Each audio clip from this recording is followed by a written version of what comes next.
Great. Warm welcome to another exciting episode of BSc Se Kya Hoga, a podcast series under Science Unlocked. Every year, thousands of students across India who love biology stay up reading about cells, genes, and the human body. They walk into a parent-teacher meeting or a family dinner, and someone asks one question, BSc Se Kya Hoga? Nobody has an answer. Today, I want to give you one. My guest this Monday studied botany, biochemistry, and microbiology at St. Philomena's College in Mysore, not an IIT, not IISER, a local college in a tier 2 city. Now, she went on to do her PhD in the US, received a fellowship from the National Institutes of Health, came back to India on a Ramalingaswami Re-entry award from the Government of India, and today runs a funded research lab at JSS Medical College investigating liver cancer and metabolic disease. I want every parent listening to hear this clearly. That journey began with a BSc. So, Dr. Divya P. Kumar, welcome to Science Unlocked. Any welcome words before we start off? Thank you so much. Firstly, I would like to thank you for this wonderful opportunity. And I also take this opportunity to thank Sai Santosh for connecting us on this platform. Sure. Great. So, Divya, we'll start off with the origin story. So we'll go through in terms of the initial comments that maybe your family or your parents had when you chose BSc. We look at the real work, the career deep dive, also parental objections in terms of the mythbusters and actionable steps for that, and homework for the parents towards the end. So you've got 2 or 3 questions for each of these. So we'll start with the origin story. You did your BSc from St. Philomena's College in Mysore. I think botany, biochemistry, microbiology. Take us back to that 17-year-old and what made you choose biology? What did your family say then, Divya? Honestly, I think you told I come from a tier 2 city, Mysore, a very beautiful city, a place which anyone would opt for to live. It's aptly called the pensioner's paradise. Yeah. I also come from a conventional family. I'm the first generation graduate. So you can imagine my background, especially my family background. So the tier 2 city, especially Mysore, the only 2 streams that were very popular 17 years ago was MBBS or engineering. So coming from the conventional family where being a first generation graduate, so when I finished my plus 2, the option which I had in mind was engineering. And with the limited knowledge I had, the only 2 subjects in engineering which I knew was information technology and computer science.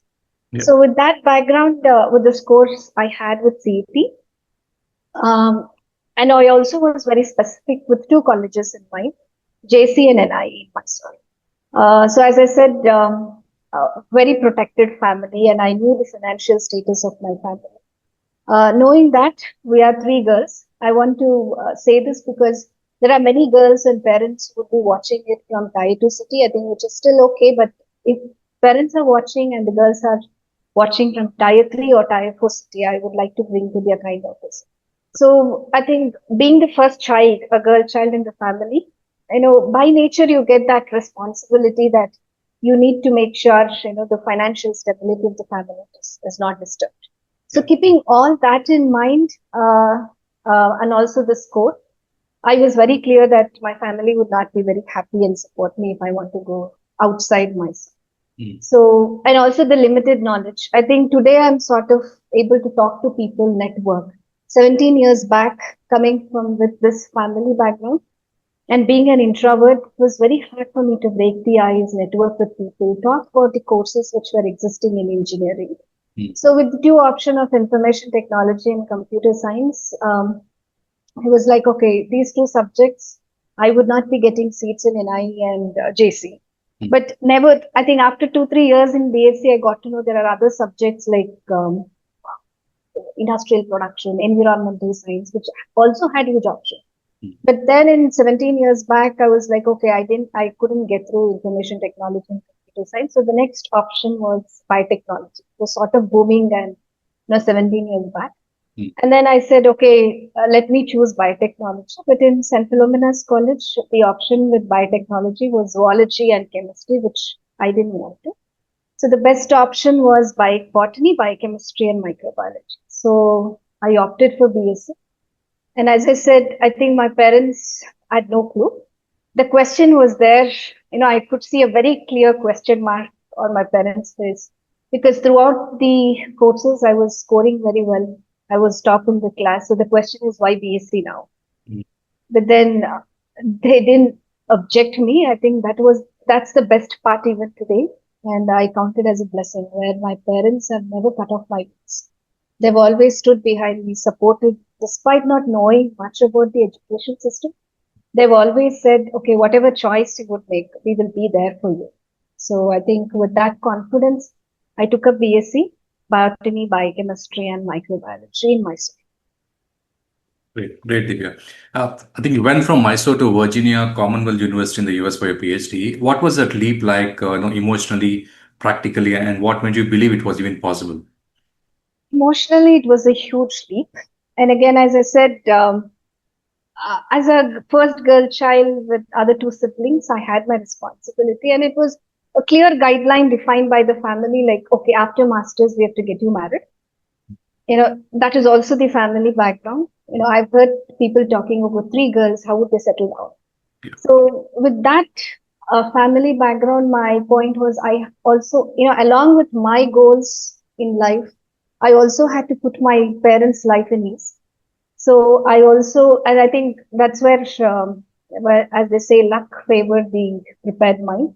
I found my partner, Prasanna K. Santekadu, who's also a colleague with me in the department currently at JSS Medical College. He was then doing his PhD in the department, University of Mysore, in the same department of biotechnology.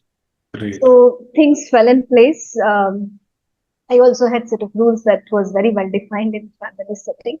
A proposal came from his side, and it was the right time to take a good call. Both the families agreed, and we were blessed and got married. And I think at that point of time, I was very clear to my partner that this is what is my goal. And at this time, the wedding is mainly for the family because parents have to be happy so that my parents were in cloud nine that my daughter has completed her masters. Now she's also getting married. I think that was the beautiful part of their life as well. So I was very happy, keeping them contented, and also made sure spoke to my partner that I had to get my PhD done, postdoc, and then have kids. All these plans are very clearly planned. I think this is something which a girl coming from tier 3 or 4 families where you are brought up in a conventional setup has to be very clear, not compromising with your goals and ambitions in life. If you are very ambitious, very goal oriented or a go getter, professionally don't want to compromise, but yet balance the family life. So those talkings were very well done with my partner, so which also worked out very well. So, and that was the time he also had to go to postdoc. So we sat together, made a clear cut plan. Both of us started applying together. It didn't work out. So I waited, worked for a year in Vikram Hospital as a clinical research associate, started preparing for GRE TOEFL. He got a postdoc position at Virginia Commonwealth University. So both of us moved together to US. And that's where I landed up in Virginia Commonwealth University, taking up my PhD. Great, great. I think a lot of us in India, especially, will be able to relate to your story, Devya. The other question, which not in the list, is what are the traits that parents or even students can actually pick up, especially when it comes to pure sciences. They might be actually interested, but do you have or did you actually observe any traits which parents can actually pick up, saying, okay, my child is interested in pure sciences, hence can actually pursue. Um, any observations there? Currently, I handle MBBS students as well as adult health sciences, BSc and MSc and JSS Medical College. If the kid is passionate for science, curious, willing to learn techniques, want to get exposure to other part of the science, I think those are the traits which can easily be picked up where they don't want to follow a conventional path. I do see many MBBS students who really don't want to be, but they are also forced by the parents to take up MBBS.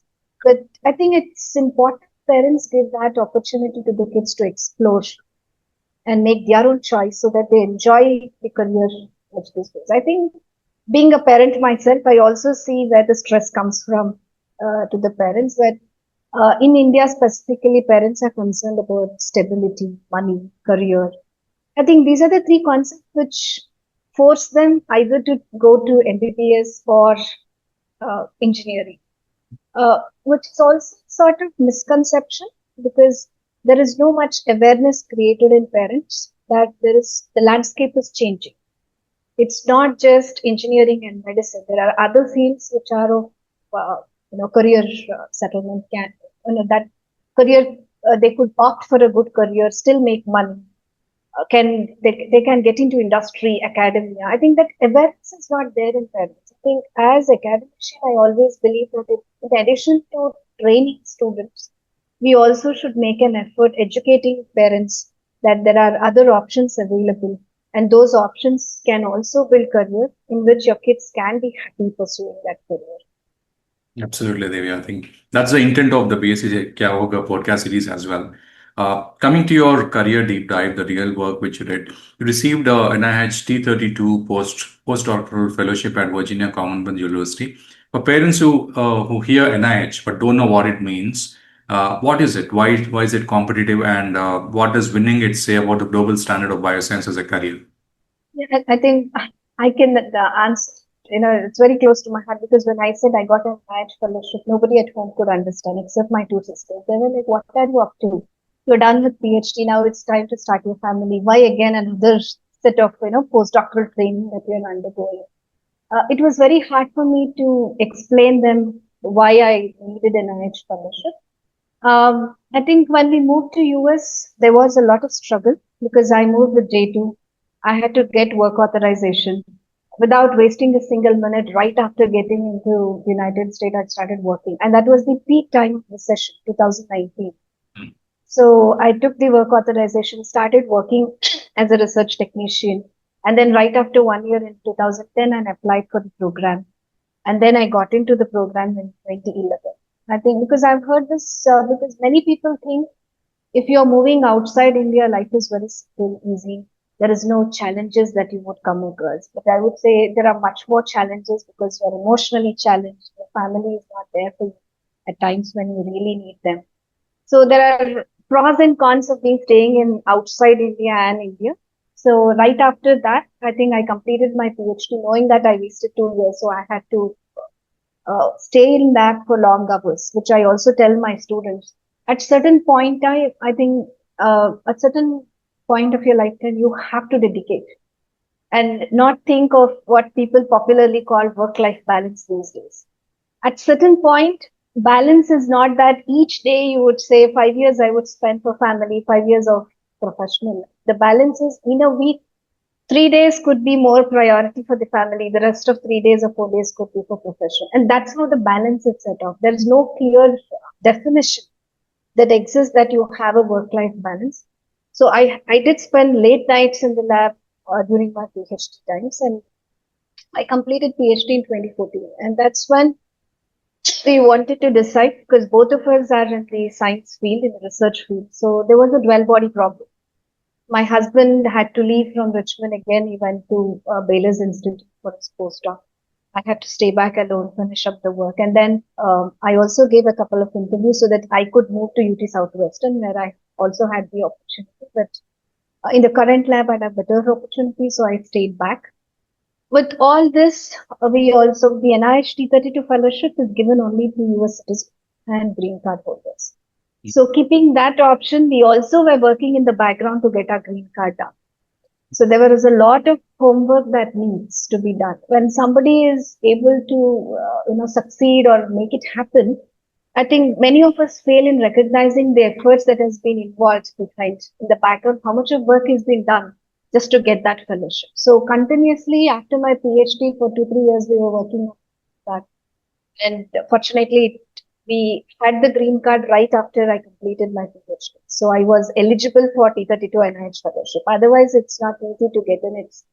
First, it is highly competitive. Second is a critical guideline that you have to be a citizen or a green card holder.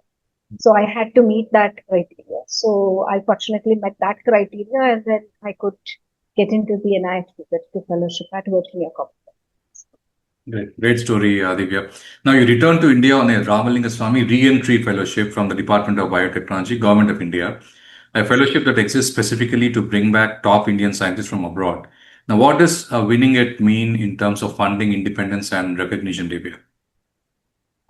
Ramalingaswami Re-entry Fellowship from DBT or Ramanujan Fellowship is a wonderful opportunity. For me, I think today, if I'm talking to you and if you have chosen me to talk, probably this is the fellowship which has given me that eligibility. Because it's not easy to return to India and settle. There are challenges that you have to undergo. Getting this type of fund would be difficult. Ramalingaswami Fellowship was a very wonderful opportunity, and even for that, we had to work out because, as I said, we had a dual body problem. Both of us had to come back. So each of us were applying in different cycles. We tried Ramanujan once, Ramalingaswami once. My husband was trying for Ramalingaswami. We were like, okay, let one person get in and then we can try. And then we decided, no, if two people are working, waiting for the other to get in, it may not work out. So let's give a try. Probably this may help anybody who's watching this video. So what we did was we both applied at the same time.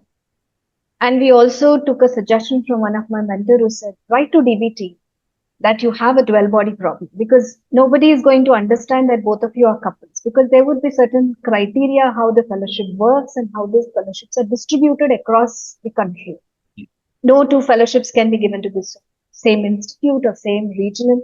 There would be other criteria like on which the distribution of the fellowship takes place in terms of regional distribution, institutional distribution.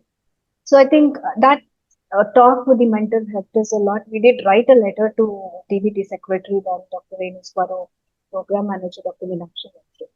I don't know whether this helped, but I would take that we did our part of the job explaining the dual body problem. Given that the application is eligible and you find it sound, we would like to, we requested that they would consider the dual body problem and consider both of the applications. Fortunately, it worked as for us. Both of us came back with Ramalingaswami Re-entry Fellowship to JSS Medical College. Great, Divya. Great story. Yeah. Yeah, in terms of Ramalingaswami Fellowship specifically, if I have to say, that's one of the very well accepted fellowship which gives you more flexibility in terms of grants and salary. Anybody who want to invest on a faculty, especially in a private institution or any central institution, it's demanding. But then you get that sort of an eligibility card to demand the institute that this is how the fellowship is. And it's also accepted very prestigious across the institutions in India. So it was easy for us. And I think I'm very thankful to JSS Medical College. I would like to thank Swamiji as well as the leadership of JSS Medical College for serving as the host institution. I think till date, they have been a wonderful host. First 5 years, we were on Ramalingaswami Fellowship. As promised, because I want to bring this on this podcast because there were many Ramalingaswami fellows who came in who could not succeed. There are stories where you had to return back. So the success stories are not that great. So, there are 10 to 20% of Ramalingaswamis who could not be absorbed in the institution. But fortunately, our institution was great at hosting us. After 5 years, they absorbed us, promoted us, provided the infrastructure and the research facility, which was actually to be given to us. So in that way, I'm always thankful to Ramalingaswami Fellowship because of which probably I could set a very strong foundation in terms of salary, in terms of grants. And with Ramalingaswami Fellowship, I was able to secure more grants consecutive years, followed by ICMR grants, Power grant, which helped to lay a very strong foundation. So without which probably I think it would have been very difficult for me to establish the lab in India. Great. So, Divya, your lab works on something called MASLD, metabolic dysfunction associated steatotic liver disease, and hepatocellular carcinoma, which is liver cancer.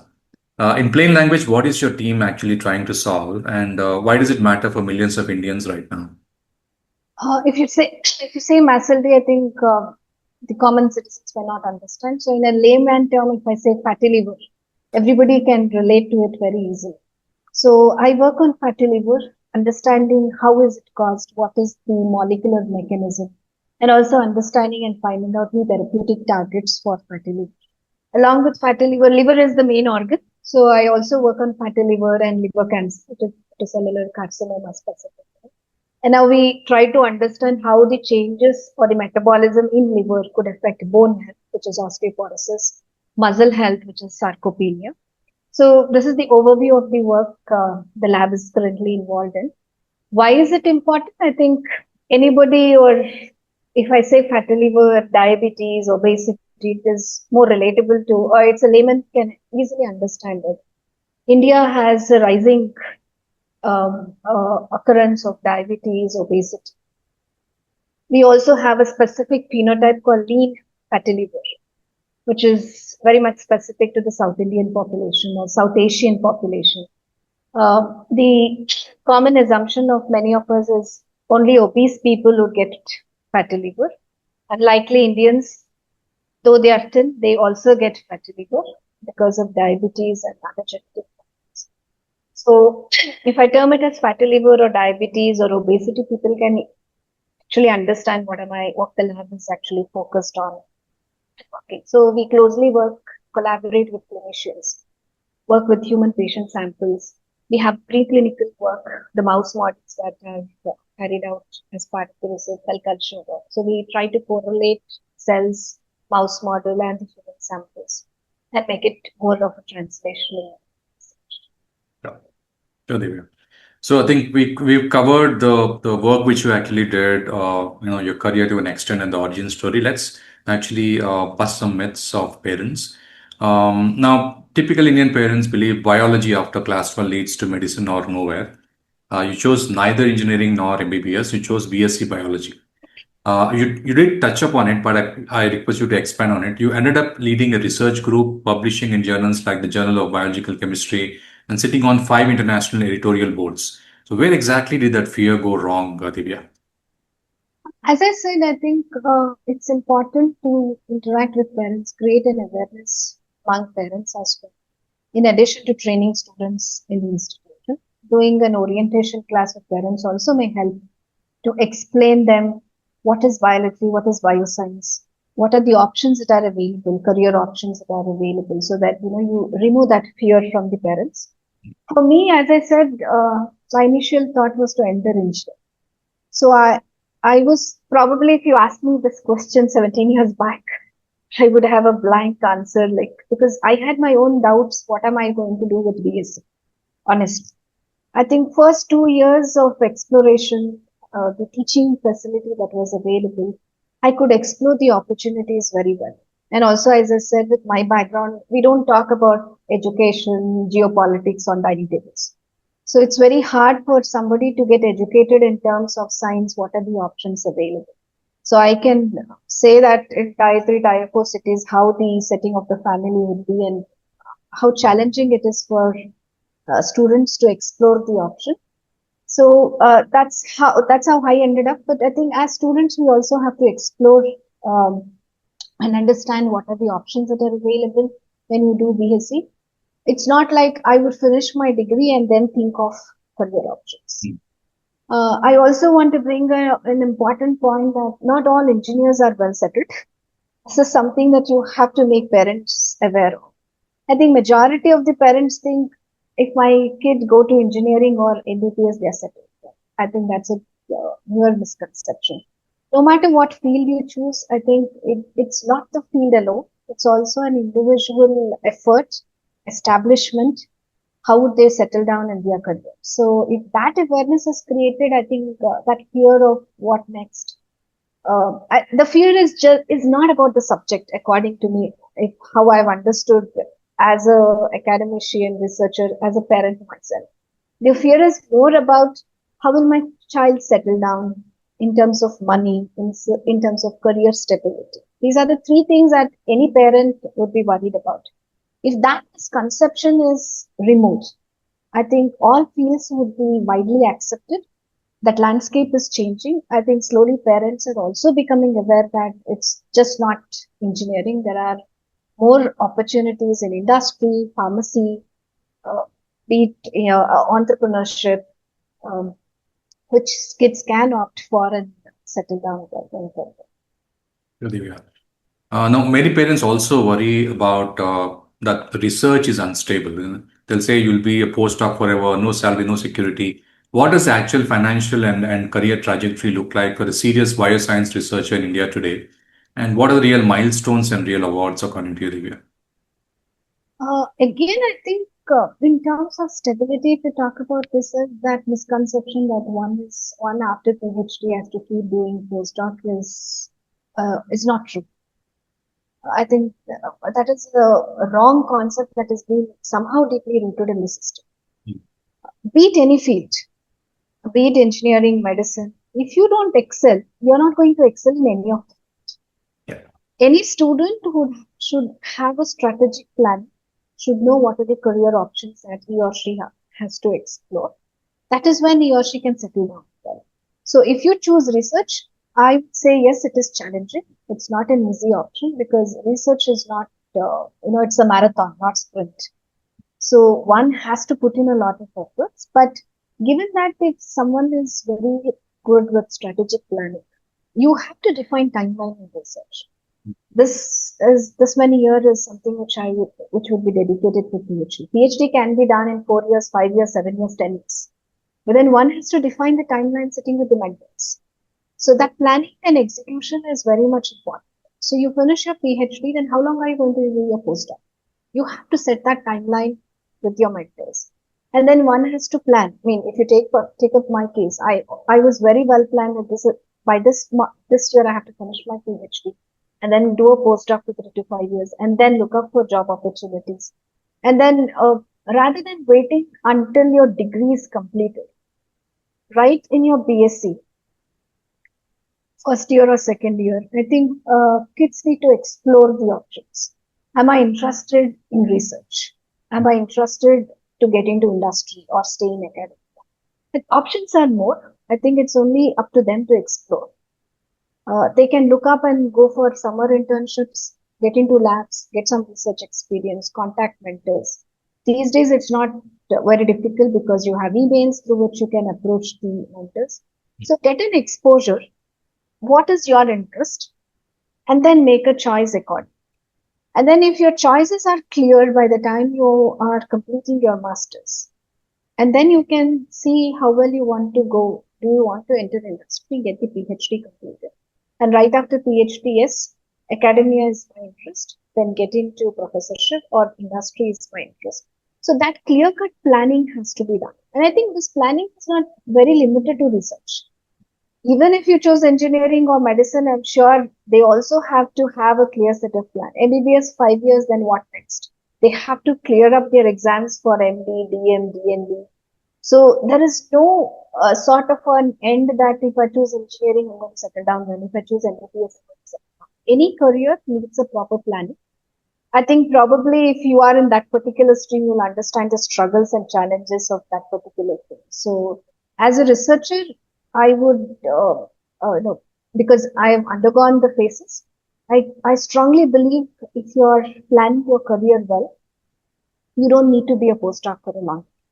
You need to take your career in control, define your timelines, plan it well, and then try to execute it right. I think mentorship helps a lot at this point of time when you want to make choices. Choose the right mentor, get guidance, and accordingly take your call. Sure, Divya. Now, I think you might have actually answered it, but I'll ask it again. Now, women in Indian science face a particular version of this question. Can you do science after marriage?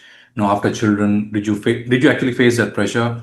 And what would you say to the girl being told to choose stability over a research career? To an extent, you did actually touch upon it, but anything else you want to add?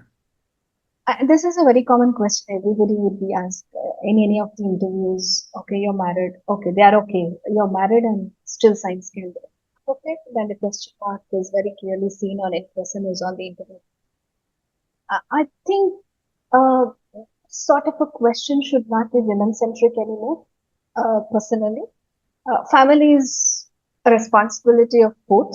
So the society should stop channelizing it or get limited to women. Otherwise, if I had to specifically tell to girls, I think the girls should try to break the glass ceiling that is existing. It's not, unbreakable as it appears. So we have to take up challenges, prove yourself when you are asked that, are you able to do it? That question is obviously going to be asked, but then disproving them and working out sincerely would, gives the other person confidence that you can do it. For any girl, if you're ambitious, I think just don't bother about the expectation of the other person has. Keep breaking the glass ceiling, keep working. I think if you have a good family setup, I think this is where I also want to break it. As they say, it takes a community to bring up the child. It's not easy. So, uh, having a good family support makes a huge difference. If you take my case, today, if I'm able to travel, if I'm able to stay back in the institution for longer hours, I have my family support.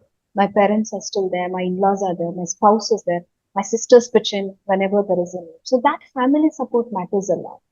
So make sure you have a full family support. Build a positive set of people around your circle who are there to support. I think that negative thought, complaining attitude has to be, set aside. Having a positive people around you will make a huge difference. Don't hesitate to seek help whenever it is needed. Seeking help is not, a weakness. You have to seek help, and that's a courageous nature. So seek help whenever there is a need from the family. Take support. If there is a support system, I think as long as the family is there for your support, you don't need to worry about what others says in the society. So that mindset has to be very strong. I think girls or women in science, especially if they are mothers, coming out of that mother guilt is a challenge itself.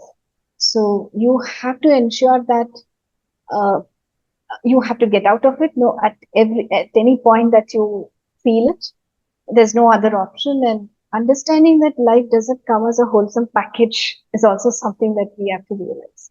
Compromises are there, negotiations are there. So keeping all that in mind, I think we girls or women in science have to keep pushing ourselves forward and prove what we are capable of.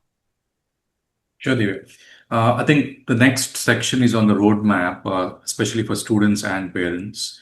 For a student today who loves biology and scores well in class 12, what is the smartest learning path? BSc, BSc where, then MSc or straight to research? When does the fork between pure research and industry appear, and how should they choose, Divya? I think after plus two, if you're choosing BSc, then the options are very clear. I think BSc and then MSc and then PhD. That's how the format works. So it's again the choice of the candidate. After BSc, if they want to stop and then enter into industry, I think you would still get a job, but then the career growth is not to that level. So those are the options that one has to think. I finished my PhD and then MSc is a good option because right after MSc, you would still have job opportunities created and there's still career growth. So one has to decide based on their financial status. This is something which I openly talk with my students as well.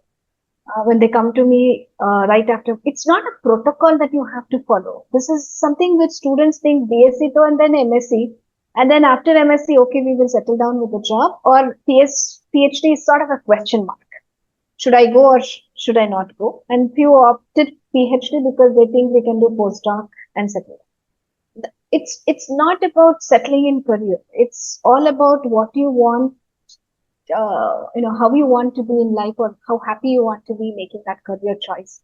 Right from, next 10 years, what am I going to do? Where am I going to land? This is something any student who's starting BSc should think of. Talk to mentors, discuss the plan based on their financial stability, which is also very important. I see PhD students who are not financially unstable, and then once they get into PhD, they have depression because uh, life is what it is. It's not just about passion.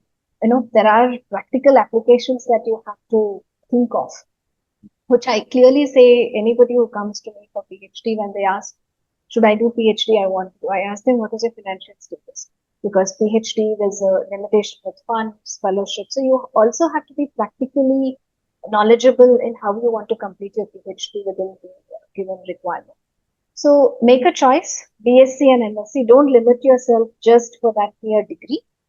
that I want BSc and then MSc, and I see students who just follow that as a protocol. Okay, I'll finish BSc and MSc, because a couple of times when we handle classes in BSc, I ask them why BSc. Some say, some have a clear answer, some no, but that's absolutely fine, because that's a stage where you are sort of confused and trying to explore and figure it out. But then what after BSc is, some say MSc, some are really clueless. But my suggestion to the students is, once you enter BSc, the first 2 years, try to explore, define your path. Okay, come to MSc, right after MSc, I think that's where the folk creates. After MSc, either you want to explore academy or industry. Uh, Based on your interest, is MSc sufficient for your career settlement? If you are opting for industry, again, I think many of the industry also demands PhD. So at that point of time, be clear, based on your financial stability, go work for 1 or 2 years, become financially stable, come back and get your PhD done, because PhD is something which many industry also would prefer if you want a good career growth. Or if you're financially stable and then still can pursue PhD, yes, right after masters, get into PhD. Make sure you get fellowship, get paid. I would sincerely suggest students don't work for free. This is my honest opinion with any student who approaches me. Don't be a slave and don't assume that you want to work for your passion. Yes, I would agree, but without finances and without money, your passion can't sustain. You need energy to perform experiment on bench, and for that you need money. You need to have a good breakfast if you come in to work on bench. So I tell them, plan your finances correctly. If that's the right path, if you think, then come into PhD and then work it. So that's where the folk exist after MSc, not after BSc, because that's too early to say that I would get into the job. After masters, yes, people can make a choice of getting into industry, gain different experience and come back. And these days, I think science has vast option with science policy, science communication. Different fields are homing up and options are being created. It's not just academia alone.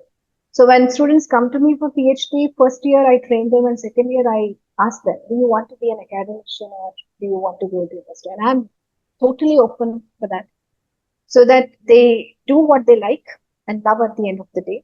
So if industry is an option, then that gives me an idea, how do I prepare them? Because I think this is the point where each of one of us should understand each field demands its own skill set. If it is an academia, it has a different skill set versus industry. So right from your PhD days, I think it is ideal you prepare yourself, prepare your mindset, skill set to what option you want to opt for. So second year itself, I tell them what are the differences of working in industry, academia. Or if you want to choose an option, apart from this science communication, science policy, what are the requirements that those fields demand? Based on that, I think PhD students should start prepping up at the right time. So I think answering to your previous question also, if somebody says that PhD is taking long, postdoc is taking long, and there is uncertainty, I think this is the same reason. They don't plan what they want. Now, what do I want for the next 10 years? Where do I want to land? This plan is not clear. They start planning after completing masters. I still see students, couple of them planning after completing defending. They give their defense, and then after defense, they start thinking, what should I do? That's not the right way to do. So if you start planning ahead and executing at the right time, that helps. And from a point of view of the branding, the institution's brand, as the question is, you came up through BSc Biotechnology at the University of Mysore, not IISc, not IISER. How important is the institution's brand at the BSc and MSc stage versus the quality of research question the student is pursuing? What is in their control right now, Divya? I do agree institution branding matters, but that may open the first door for you. But later, I think it is up to the individual for multiple doors to get open. So limiting yourself and telling that only if I come to IISc, IITs, IISER, this is where I settle down, I would strongly say with my own experience. But of course, that comes with a lot of responsibilities on your shoulders. You have to prove yourself at every step. So don't go with brand names. If you can't make it to IISc, IIT, it's not the end of it. Choose a university which is good and see whether the infrastructure is available. If you have the infrastructure, research resources, I think one can really do good research. It's up to the individual to make or break it. So you can't say I also want to say it's not that all students who came out of IISc, IITs are doing well, honestly. So that's not a set benchmark that only if you are doing, getting your degrees from there, you would have a well settled. No, that's not going to work. As long as you who's getting into a decent institution or a good institution, these days there are multiple private institutions as well, which are really doing it. As long as the infrastructure is there, resources are there, individuals can work. So it is up to the individuals to, break this, what do you say? There is a very deeply rooted perception that only if you are from a premier institutions, things work out well, which is not always true. I think if the individual can, do have the potential, do carry out their work sincerely, there are options available in state central universities as well as private institutions that you can work with. So don't go with the branding, go with the facilities that are available, use the best facilities to the best possibility. I think that's very important. It's not that you get into an institution and relax. If you are in a private institution, infrastructure is available. Use every opportunities that come across your way. I think that will open up multiple doors, and that has worked personally to me as well. Because honestly, I also had that fear when returning back to India. I'm not in a premier institution. I'm getting into a private institution. I think that also gave me a thought. Why not break this perception that just if you're an IIT, IISER, or other premier institution that you can make it. Let me break that perception and see whether I can make it in a private institution. And thankful again to the institution because whenever I've approached them, they provided the facilities. So having that understanding of the institution is much more important than the brand name of the institution. If it also applies for the faculty as well. If the institution is providing you the right platform and you have the potential to work it out, I think that's the best combination. You can venture opportunities, explore, and then succeed. No doubt about it. Lot of great insights, Divya. Specifically on the fellowships and summer programs, Divya, what fellowships, summer programs, or early career moves should a bioscience student in India know about today? The equivalents of what shaped your own path that most students and parents have simply never heard of, Divya. I think these days it's very easy because the world is on your fingertips, as we say. Everybody has a cell phone. So to Google and get information is not difficult these days. AI tools are available. So anything you want to browse, you have it within a second. I think it's up to the students who want to explore. Many of them know which is the web series which has been released, but not which is the fellowship that has been opened. Unfortunately, I keep telling my students, new Korean web series you are aware on Amazon. But what about the new fellowship that has been introduced by the Indian government? I think that awareness is not there. As I said, BSc means let me complete BSc, and then I will go to MSc and then think of the options. This mindset has to change. There are multiple fellowships that are available at BSc level. Many institutions offer summer internship. So you have to start exploring. I mean, obviously parents would not know. And if you're talking about tier 2, tier 1 is different because it's running on a fast phase. It's a competitive world. But tier 2 is sort of okay these days, but tier 3 and tier 4, forget about it because, it's a very slow pace. But then an individual has to make a lot of effort to understand how the system works. Parents would not have much knowledge. If you are from a privileged family, yes, probably for my daughter, yes, I can provide guidance. But people like me who are first generation graduate especially, there are many even today in tier 3, tier 4 cities where I see they are first generation graduate. For these students, I think they have to explore. use the opportunities that is available. Multiple fellowships are available. I think there are many kind mentors across India who, if you approach, are more approachable. They are kind enough to provide opportunities to you. I think the gap exists in students getting networking, developing that network skill, come out of that shell of not seeking help. I tell my students also, and that's how I've been mentored, seek help. Two options. Either they will say no, but if they say yes, you have a wonderful opportunity created for yourself. So you have to email, cold emails are there. So approach them. Any mentor would come for your support. So getting summer internships are the best option. And initially, I think BSc, MSc level, you can't expect some financial, gains as well. And that is something which the students also need to be aware. Don't expect too much of financial gain at the initial stage, but experiences matters a lot. That creates a lot of awareness in you and also a sense of understanding what you want to make choices between industry or academy or any other science policy related. The more exposure you get, more experience you get, I think the options open up, which also happened in my case. So fellowships are there. I think, as I said, parents also should be given an orientation class when they start BSc. These are the options available. These are the fellowships available. I think now platforms like India Bioscience, Biotechnica, where postings have been done in terms of internships, fellowship. Students have to keep tracking them, subscribe that particular website for more information. As I said, the bottom line, students are not planning in advance. They are waiting for masters to complete and then think of the option. This is not going to work. The world is moving at a very fast pace. So in order to catch up with the advancement, the AI which is coming up, students have to be well prepared. Use the best of the opportunities. Unlike others, you're not going to print and go to libraries to get information. Everything is in your phone.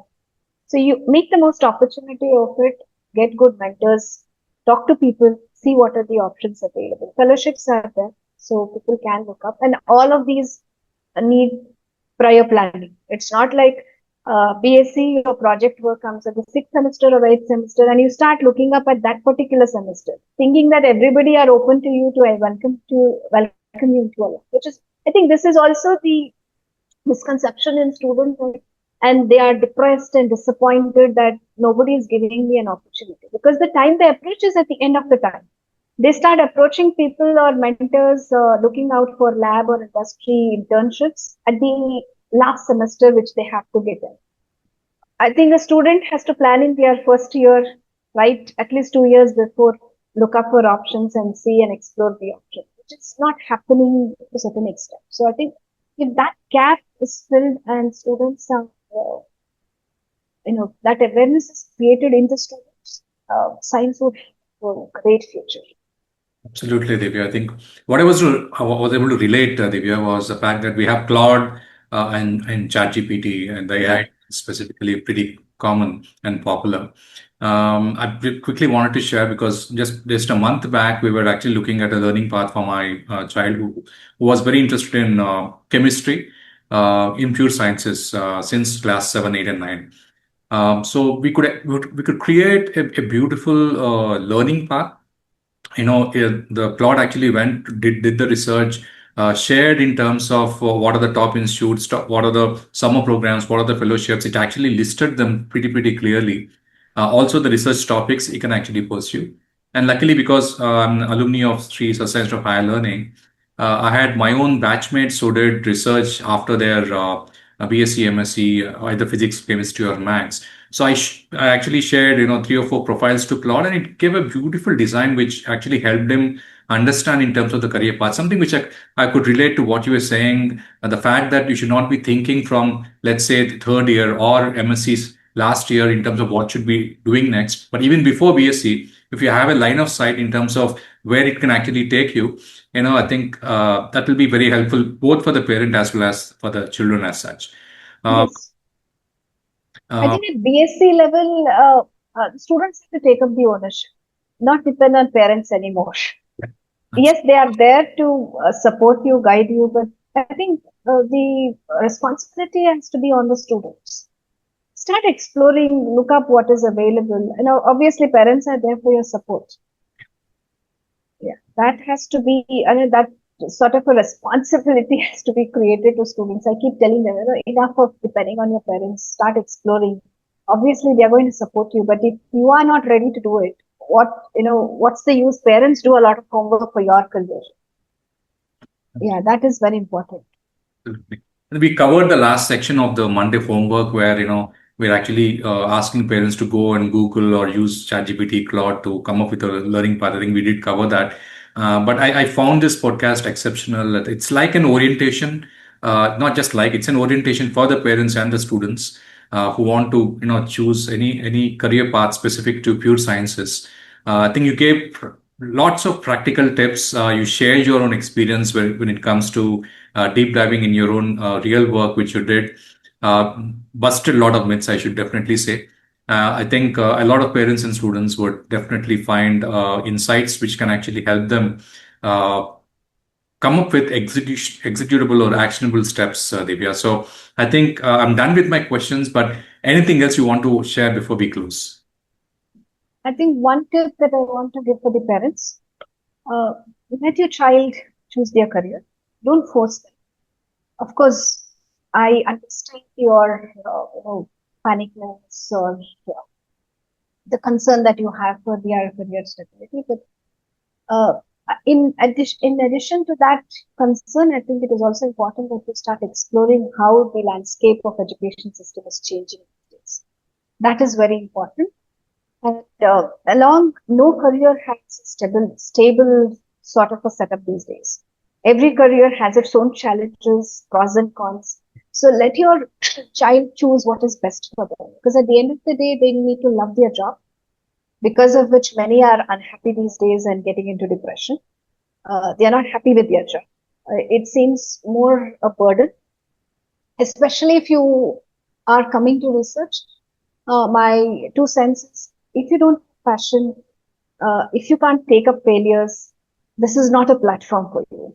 So, as I said, it's a marathon. So you need to consistently keep updating yourself, learning, enjoy the failures, learn from your failures, and keep going. If it comes to students, I want to say, yes, you work hard, you work smart, but I think what is lacking in the current generation sometimes is persistence. I work, I excel, I get awarded, and then it's done. But that's not going to happen, I think, in the coming days. Consistency is very important. Persistence is very important. So keep in mind that you work sincerely, and I think if your work is sincere, persistent, life will. I strongly believe life will always throw good at you.